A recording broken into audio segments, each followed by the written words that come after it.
With the end of Attack on Titan the final season part 2, looking back, I feel like MAPPA have improved in certain areas. Shut up and sit down.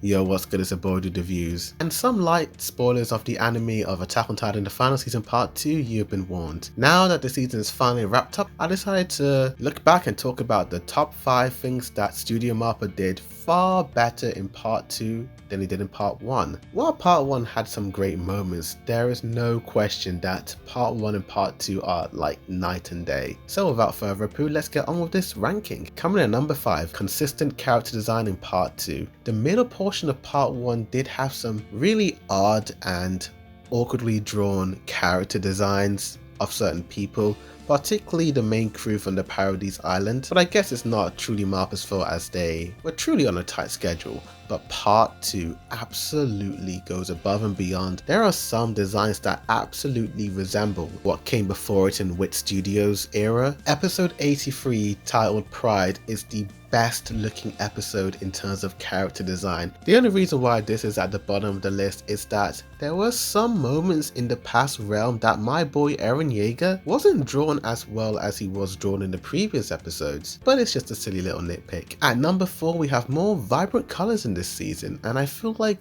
that is due to the fact that the blur filter that was very apparent in part 1 is either completely reduced or removed in certain scenes. Because of that, the colors just pop. They just pop, and it's so much more sharp, and there's more contrast, and it looks so much more visually appealing. The problem I had in some episodes in part 1 was that the blur filter was so blurry in areas that it looked like I was watching it in 360p, particularly episode 2 with Ryan and his pals on the dock pier. The blur filter is at its best when it's combining the 2D scenes with the 3D Titan animation in part 1. One moment that made me go bloody heck was the moment when our boy Zeke Yeager just rises from the ashes. Hanji, Flock, and all the Jaegerists just stare at him in awe and wonder. I just love how crisp and sharp that scene looked. At number 3, we have more 2D Titans utilized in part 2. Part 1, while it had some 2D moments here and there, a lot of stills, we didn't actually get to see proper 2D Titans just duking it out. But with part 2, particularly Grisha versus the founding Titan of Frida, man, that entire scene is just visually appealing, just watching these 2D Titans just duking it out. The designs look absolutely grotesque and beautiful to look at,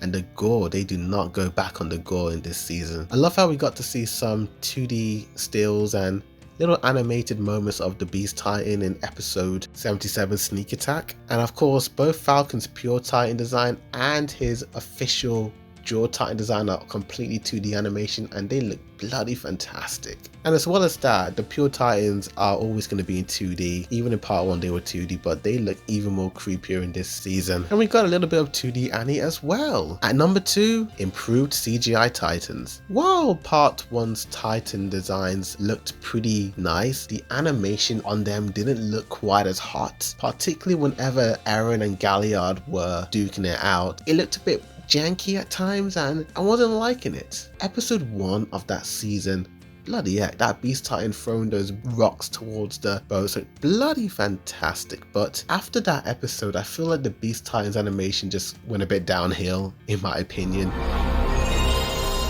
But mate, what an improvement in this season. I find it ironic how CGI always looks better in the dark, but with Attack on Titan part 1 and part 2, the CGI looks better in the daytime than it does in the night. Eren vs Reiner in episode 76 was just insane, man. Like, just the energy, motion. It felt like I was watching some sort of WWE match. That fight actually rivaled that of Wit Studios' fight back in season 2. So well done, MAPPA. Well done. But of course, coming in at number 1, and the one thing that kind of surprised me with this season, the ODM gear animations are bloody brilliant. Part 1 didn't really have too many hype moments in terms of ODM gear scenes of the scouts / Jaegerists flying through the air, through buildings. We got some cool moments with Levi, when he was first introduced, and of course his fight against the Beast Titan in episode 14 had some really nice animation, but there wasn't enough ODM Gear Spider-Man-esque swings. And I was missing that from part 1, but part 2 absolutely delivered when it came to ODM Gear sequences, from Mikasa's backwards slash to the barricade episodes, and then to top it all off, episode 86, retrospective. I don't know about you, mate, but Connie's sequences rivaled that of my boy Levi Ackerman against Kenny the Ripper in season 3, episode 2. My boy Flock moving like he was whipped out of Jujutsu Kaisen,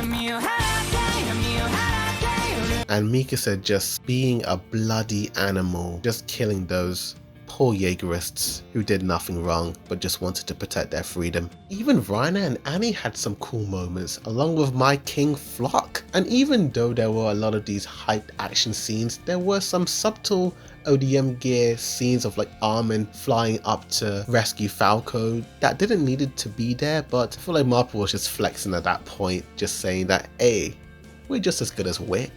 And mate, they truly are.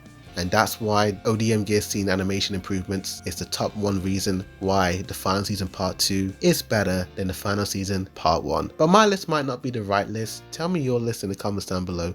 What do you think part 1 did better than part 2? And what do you think part 1 did better than part 2? Tell me. Like this video, subscribe for more Attack on Titan reactions, reviews, comparisons, breakdowns, rankings, and more. But thank you for watching, and as always, Bordered Reviews signing out.